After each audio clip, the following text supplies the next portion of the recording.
attention is, right? For the past few years, they've been going on for a while, and all kinds of things, questionable things rather, have been going on. And again, I'm not to question one's intent, because again, it's a reminder to myself before anyone else. But a lot happens at these that are kind of, questionable, if you want to say. So it's important that I remember the purpose of why we're there. It's important that I remember the do's and don'ts, right? Because it's not simply just, okay, you do this, we speak about this. There's a lot of logistics when it comes to it, and at the same time, there's a lot of legalities as well. So when it comes to these legalities, it's important that one doesn't make the whole protest look bad, So we'll go over, of course, intent, do's and don'ts, certain legal things.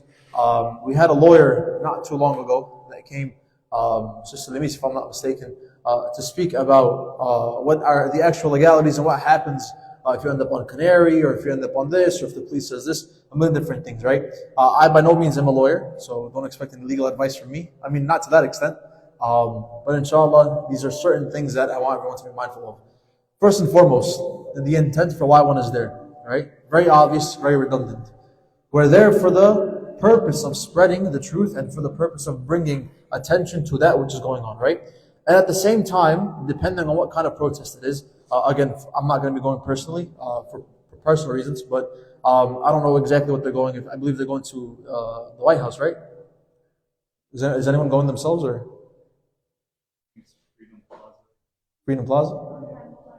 So they go to these places outside of certain politicians' offices and houses in order to kind of push them to do certain things, which is very good, right?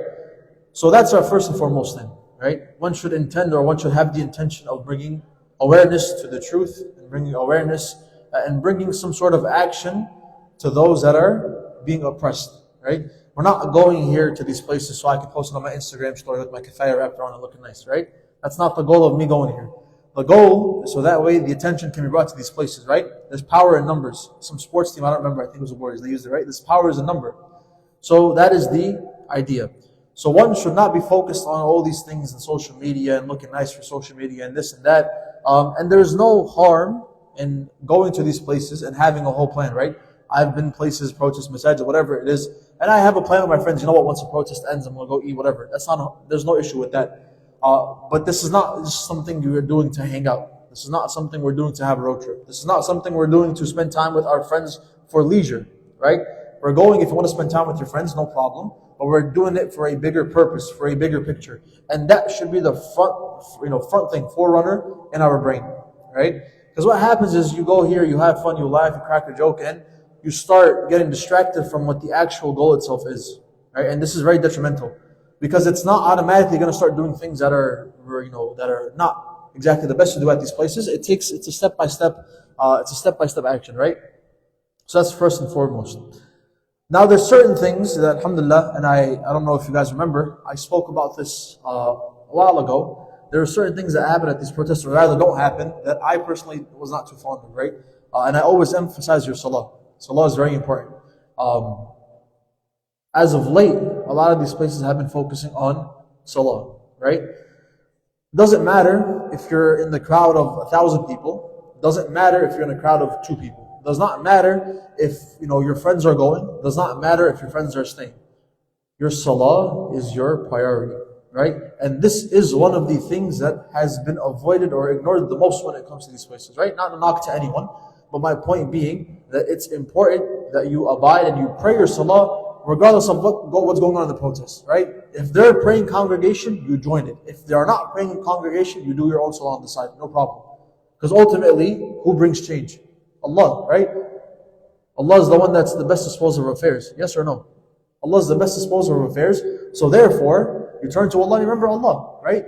One of the things I mentioned weeks ago, and everyone's been talking about this, is if you actually care about those who are in Palestine, you wake up and you pray tahajjud, right? You make dua for them. You turn to Allah. So the deity that is responsible for all disposal of affairs is the one that you're ignoring. Now you're doing dabka, right? So that becomes a bit problematic. It's important that you remember to pray your salah. Now this doesn't only apply to protests as well. It's not like you go to DC, you pray your salah, you come back to New York and forget about it. No. But this is a core element of your life, and it is not to be ignored, especially when there are such events going on, right? This is what makes the event better. That's number one. Number two, events like this bring attention to Islam as well. It becomes a form of da'wah, right? People will say, okay, what is it that they're doing that they're stopping this large protest for, right? Think about it like this: for someone that's not a Muslim, what are these people doing? Why are they stopping this gathering of 40,000 people? Why have they stopped this, protest to go pray? Why is prayer so important in their religion, right? And for those that think, for those that are a bit more on the intellectual side, for those that are more critical thinkers, right, that are not Muslim, this will start, making some gears turn. This will make them start thinking, okay, what is it? And they will start, researching, and it could be a form of hasanat for you as well. So prayer is very important. Now this is a bit more of the do's and don'ts, right? There's a few things that I want to address, and this is something that everyone has to be mindful about, right? When it comes to certain authorities, right?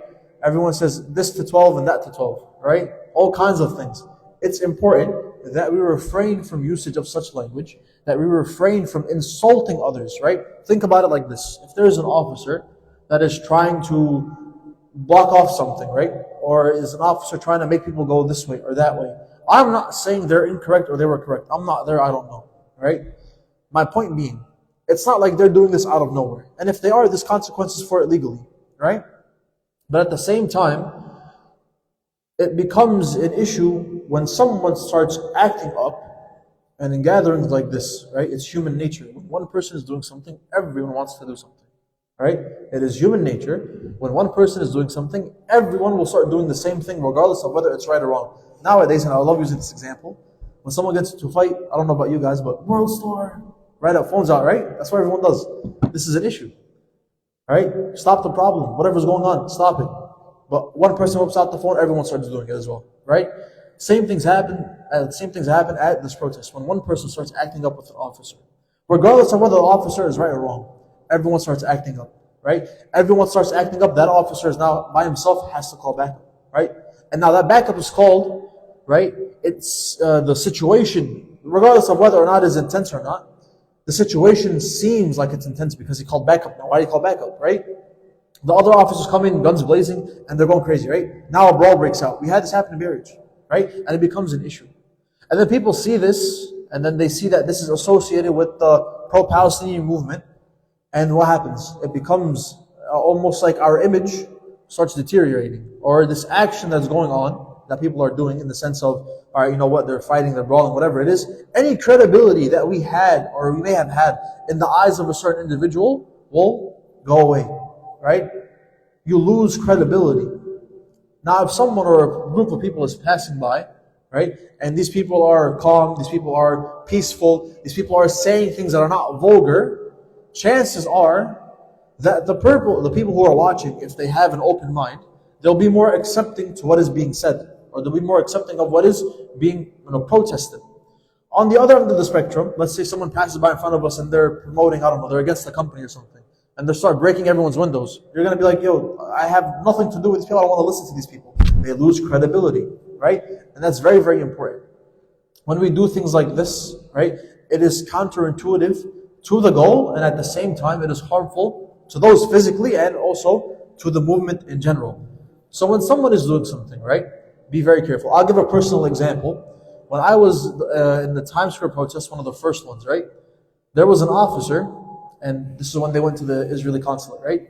The officers blocked off the sidewalk so that way the crowd that was in front of the consulate can be moved in a little bit. Space can open up and then we can go in. The officer was not trying to block us on purpose, right? The officer was just trying to crowd control for 2 seconds, figure out what's going on the other sides of the barricade, and then let us go in to make sure it's safe. What happened? People from all the way in the back got news, and I air quote this, that officers are trying to block off us from getting to the Israeli consulate. They started pushing everyone. Now I have officers over here trying to block the area, rightfully so, and then I have people trying to push. What happens? Stampede, whatever it is, it's extremely, extremely harmful. The officer was yelling. Wallahi, I felt bad. The officer was yelling, I am going to let you guys in. Give me a minute, give me a minute, give me a minute, give me a minute. People, this to 12, and I can't see the words, but you guys know what comes before the 12, So this, that, and you guys are this, and you guys are this, and this colorful word, and that colorful word, and all these things, right? For what reason? The officer let us in 2 seconds later. If you were a Muslim, regardless of Muslim or not, that sayyat is not on your head. the cop who may have been on the fence about whether he supports Israel or Palestine or whatever it is, right? Now he hates you guys because you just cussed him out, right? And all these things that we don't think about happen. So that's why, understand, right? The authorities are not there. Again, if they are there to, stop something, everything is in the hands of Allah. If it's meant to happen, it will happen. If it's not, it's not, right? But you doing these things, you being provoking, right? And you having that mentality of, okay, I'm going to do something, everyone joins me. This is very, very, very harmful. Not only is it harmful to the image, but legally as well, right? Because it can get you in a lot of trouble. There's people that were probably with us at certain halaqas and now they're in jail, right? Because of whatever it is. You have to tread very carefully, right? Because like I said, Muslims have a target on their back. We say one thing, khalas, it's blown out of proportion. That's it. Look at what's happening right now in Crown Heights. That tunnel that they found, right? I don't know if it's true or not. I'm going to do my research on the way home. My sister was telling me that they confirmed certain things. Disgusting things, right? Where is that in the news media? Where is that in the outlets? Nowhere to be seen. Now, if it was a masjid that had something maybe half of even that value, what would happen? All over the news. So this is why it's important that you tread very carefully. As human beings in general, we have to be very careful. But the fact that we are Muslim means that we have to be even more careful. That's number one. Number two, language in general, right? I've seen people hold up the most vulgar signs. I've seen people say the most vulgar things, right? That leads me to another point that comes to mind as well. Not everyone that is coming to you asking questions is doing it to provoke you, right? Make sense? If someone comes to you and they ask you about what's going on, what you guys are standing for, what's the purpose, why do you think Palestinian people are being oppressed, what's your evidence for this, what's your evidence for that, they may be provoking you, or they may genuinely be wanting to understand what's going on, right? They're not just trying to get you mad for no reason. Perhaps there is someone who relies on mainstream media, who relies on CNN, BBC, whatever it is, right, as their main source of news, and now they see all these people that are upset about something, the same thing opposite of what these news media outlets, whatever it is, are portraying. So now they're questioning, okay, what is it that's going on? Why is there this big difference? Why is it that people are coming out in masses, in 40,000s, in the hundreds of thousands, to protest something? What's going on, right? And it's better that they rely on you, they ask you, instead of them going online, Reddit, whatever it is, Discord, I don't know what's out there nowadays, right? They go on to that, and then they find out from there, right? Someone may have family over there. Someone may have relatives that are over there. Someone may be affected by it directly, indirectly. Someone may be passionate about it. Whatever it is, just because someone comes to you asking about it, unaware of what's going on, does not mean that they are trying to provoke you. Be very mindful of this, right? Because if you then get provoked, if you start questioning, if you become disrespectful, what happens? Your opportunity to show someone the truth, now what you've done is you've turned them against you and against the ideas that you were firm on. Make sense? If I come to you, for example, right?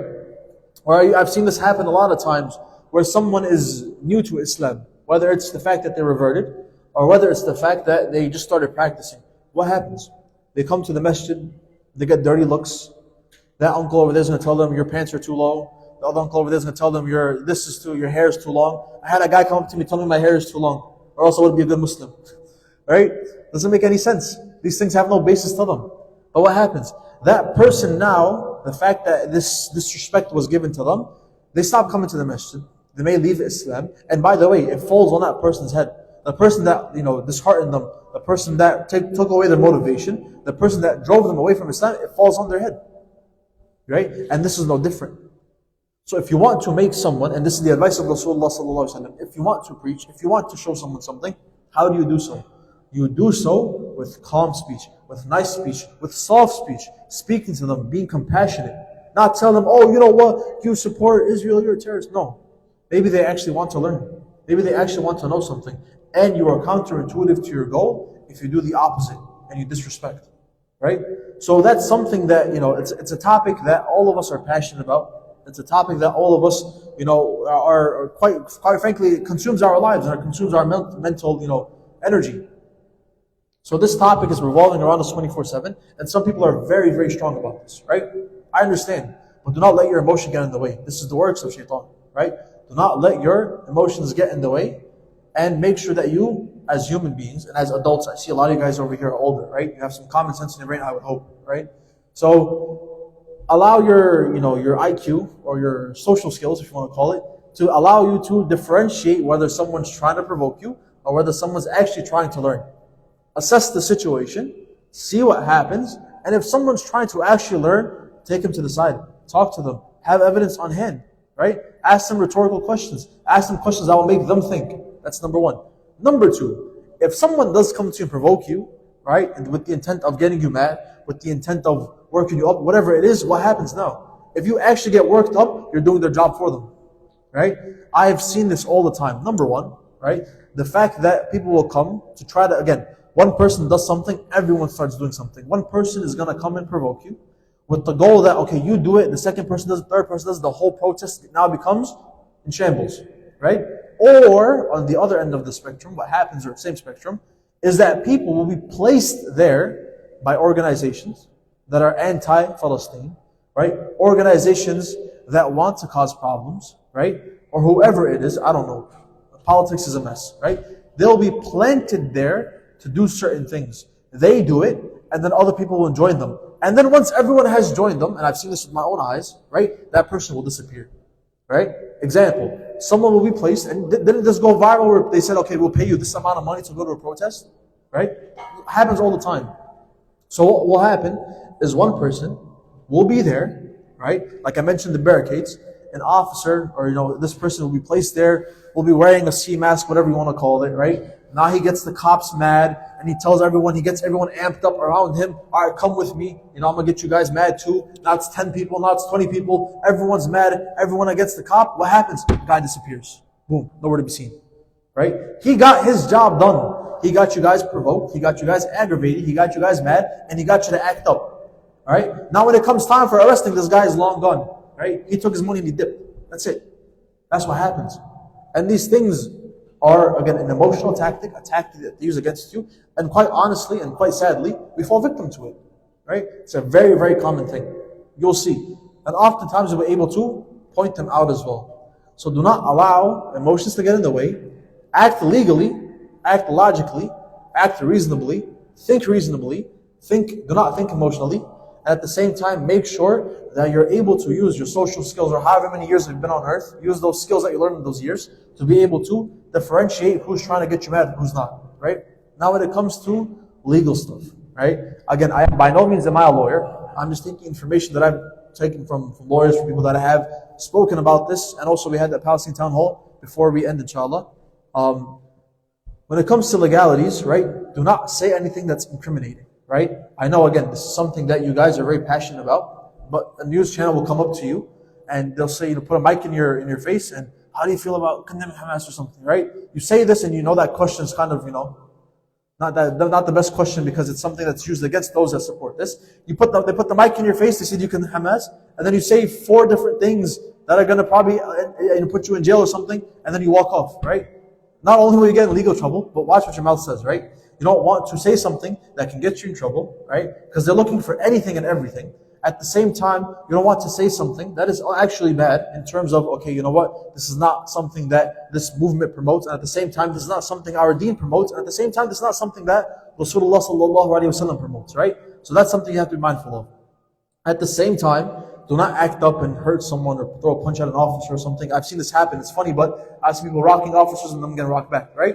This is an issue, right? The goal is to be there, to protest peacefully, to not harm anyone, to not cause an issue. There's another thing I want to mention when it comes to opinion. This is my personal opinion. We'll talk about it afterwards, right? At the same time, if you are or you feel like you've been attacked verbally, if you've been attacked physically, someone has done something wrong, speak to an authority. I guarantee you, they will be there to look out for you. One of the ones that Awda had in Barrage, organized very beautifully, right? Props to them. There was a guy wearing an Israel sweater, literally leading the protest. It was hilarious, right? He was screaming takbir for us. Hilarious, right? But what happened? The officer said, look, and I told him, officer, look, he's going to get hurt, someone's going to do something dumb, right? Officer said, someone touches him, right? They're going to get locked up. And he said it very nicely. If he touches someone, he gets locked up. Someone touches him, they get locked up. He has as much rights in this country as we do. We have our freedom of speech. He has the right to be there as well. Now, when he hurts someone, when he says something that's, perhaps enticing, whatever, provoking, that's when it becomes a different issue, right? And he said this too. If someone says something, someone does something, we'll take care of it, no problem. You are not in the position to handle it yourself legally, and at the same time physically, whatever it is, right? So do not allow yourself or emotions to get in the way, and you don't go to an authority. Go to an authority. You're not going to look weak. You're not going to do anything. You're going to look smart, if anything, right? It's better that you tell an officer, and your boys make fun of you for telling an officer, instead of you spending 10 years in jail, then your boys don't even come see you, right? Plain and simple. So don't act emotionally, act logically, and act with rationale, right? However, if you feel as though someone has done something, speak to an officer, right? And if an officer, for example, whatever happens, may Allah keep all of you guys safe. But if you do get locked up and you feel like something is, happening wrong, there's a lot of resources. There's a lot of resources that you guys can utilize. Awda in itself is a resource, right? Again, these things, if anyone has any questions, we can give them afterwards. But there's a lot of people in the center itself, let alone other centers, that are able to provide resources, right? But let's hope that does not even get to that position to begin with, right? If you do the right thing, if you don't do these things that are provoking, if you don't do things and you act rationally and logically, take my word, nothing like that is going to happen, right? At the same time, if you see someone, right, that perhaps you feel like someone's doing something or about to do something, or you see for example, there's some sort of, movement going on and there's a lot of commotion in an area, avoid it, right? Again, you're not in that position. Law enforcement is there for a reason. Avoid that area, right? For multiple reasons. Maybe they might be making mass arrests, and you might get caught up in that, even though you didn't do anything. They don't know. You're there, right? That's number one. Number two, perhaps if there's some sort of brawl going on, some sort of physical action going on, you might get caught in the crossfire, you might get hurt, right? It's not a risk you guys want to take. You guys have parents at home, you guys have families, you guys have everything to lose. It's not worth it, right? At the same time, go, for example, if you see something happening, there's no attention to it, go to an authority, go to an officer, whatever it is, law enforcement, go bring attention to it, right? Don't be Superman, don't be whatever it is, right? You guys are not at that level, no one is, right? There's law enforcement there for a reason. It's not like you're going to fight off five people, right? You're going to get jumped. Be logical, right? That's an issue. Lastly, another thing that I want to mention, and this is from the Islamic perspective as well, two things, right? When it comes to, free mixing, whatever it is, that's not for me to speak about. Again, all of us have sins. May Allah forgive us all. That's an issue that we have to navigate around as well, right? When it comes to being a Muslim, be very mindful of how close you are to those that are around you, right? Be mindful of your proximity to others. If you see a large gathering of the opposite gender, go the other way, right? Try to avoid it. If there's a group of, for example, sisters, you guys just walk through it, right? You're an idiot, plain and simple, right? On the other end of the spectrum, if you see a group of guys, don't just walk through them. Walk the other way, right? Take a few extra steps, no problem. Burn some calories. Plain and simple, right? Point being, be mindful of this. Just because there's a protest, just because we're here for Palestine, does not mean that Islamic rules are out the window. No. We have to abide by them when going about all of this. So be mindful of that. And lastly, this is the most important part. And this is something that I've gotten a lot of slack for, right? And I'm going to talk about it time over and again, right? Do not be a burden to those that are around you, right? This is my personal opinion, right? If you disagree with it, feel free to disagree with it, no problem, right? But I have seen people closing down bridges. I've seen people, closing down tunnels. I've seen people doing this, that, and the third. It is very harmful to do so. If someone, for example, is having an emergency and they're going to a hospital and you've closed down the highway, right? And I've seen this happen before, where there is an emergency, someone needs to get through. Wallahi, I swear by Allah, I've seen people block them from going through. The person with the emergency. Why? For what reason? Again, the person may not be completely against the movement in general.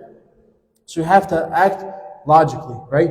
And at the same time, Islam does not allow us to be a burden to those that are around us, right? If you see someone, right, for example, there's a car that wants to pass through, right? Stop people around you, guys. Let them cross. Tell an officer, guys, please stop us so the car can pass through, right?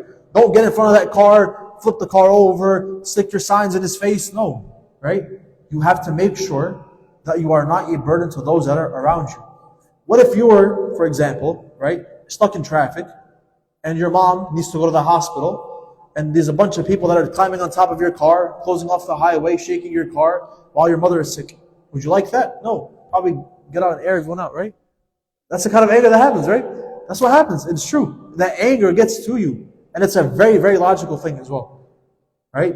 You're going to get emotional, going to get upset. Now put yourself in that position, and I guarantee you won't do it again. Right? So make sure that you are not a burden to those that are around you. Right? It's counterintuitive. It's un-Islamic. At the same time, this is not going to do anything. Closing off a highway or making people miss their flights or making people do this, that, and the third, it's not going to do anything, right? All those people that missed their flight, now they're anti-Palestine, right? That's what happens. So you have to act rationally, you have to act properly, you have to think rationally. At the same time, do not be a burden, abide by Islamic laws, and make sure that you do not put yourself in situations that are sticky. Make sure you do not put yourself in situations that will be harmful. Do not take that risk. You're not Superman or Superwoman, whatever you want to call it, right? You're not that guy. So make sure you relax a little bit, chill out a little bit, and you just go there with the intent that we mentioned to bring awareness to it. Speak with compassion, speak with peace, bring attention to the truth, and just go there, do your due diligence, do your job in promoting the truth, come back home and make dua for those that are being oppressed. We ask Allah subhanahu wa ta'ala to allow us, those that are being oppressed, to be freed, those that are oppressing, to give them a taste of their own medicine. And we ask Allah subhanahu wa ta'ala to allow Muslims to emerge victorious. And we ask Allah subhanahu wa ta'ala, those of you the guys that are going there, to allow you to go safely, come back safely, and allow awareness to be brought to the truth. We'll open up the floor to any questions, if there are. Any questions, comments, concerns, complaints, as always? Anything? If I may ask you guys, who's going to the protest? Inshallah. How you getting there? How you getting there? How you getting there? How are you going to get there? The bus. The bus? Alright. Is anyone going from this side? No problem. There's also, by the way, there's a bus leaving from Brooklyn to DC. I believe it's like $40 per person, bring you and takes you back. So again, say again? $70. There was another one to one of my locals mentioned that was $40 because they had some sponsors, so they're able to reduce the price. So again, I would suggest going together. I also suggest carpooling, suggest staying in groups, because those that are individual, that go by themselves, are more susceptible to any sort of attack or any sort of thing being done against them. So be mindful of that. And at the same time, carpool, traffic's going to be crazy, share the toll, share the gas, whatever. You guys are smart, right? So again, we ask Allah subhanahu wa ta'ala to allow us to abide by everything Islamically, allow us to be safe and sound, allow truth to be brought, or awareness to be brought to the truth. And most importantly, we ask Allah subhanahu wa ta'ala to grant us Jannat al-Firdaus. Jazakumullah khair.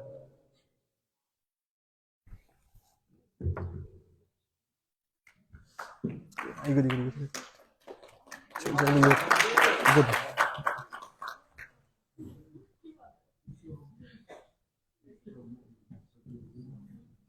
We took some notes so we people take them in the chat if you're going tomorrow. It's important to look back at them and to refer to them as always. A few announcements. We were planning our live for January 20th, but unfortunately it was cancelled and it will be postponed till April. So stay tuned in the chats for more updates. Also next week we're going to be having our Funny Halaq with Imam Wesley. So make sure you join us because it will be amazing and it will be interesting. So tomorrow is the National March for Gaza. If you haven't gotten your tickets, I would suggest looking or asking if there's any available tickets because everybody always gets their tickets last minute. So if you haven't gotten any, just ask around and hopefully you'll find one. Also, the Mass New York Youth Conference is on January 27th. It's also an amazing event. It's around 6 hours long with many amazing speakers. And we will also be holding our pre-Ramadan conference here at Ibn Sina on February 24th with regards to Reconnect. It's also amazing. There's many vendors and many resources. I think they will also be holding a Spanish conference. If you are not going to Washington, tomorrow we're holding a Quran night with 4 different shields, and it will be amazing. So make sure you join us, join them, and gain as much benefit as you can. So, everyone, see you guys next week.